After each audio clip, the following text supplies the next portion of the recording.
Calibrating lag spikes in Call of Duty can improve your gaming experience by reducing interruptions and enhancing performance.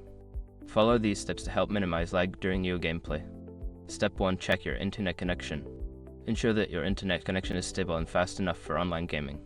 Use a wired connection if possible, as it typically provides a more reliable signal than Wi-Fi.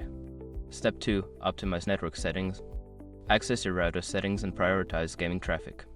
Enable quality of service (QoS) settings to give your gaming device high bandwidth priority over other devices on the network. Step 3. Close background applications. Before launching the game, close any unnecessary applications running in the background. This will free up system resources and bandwidth, allowing the game to run more smoothly.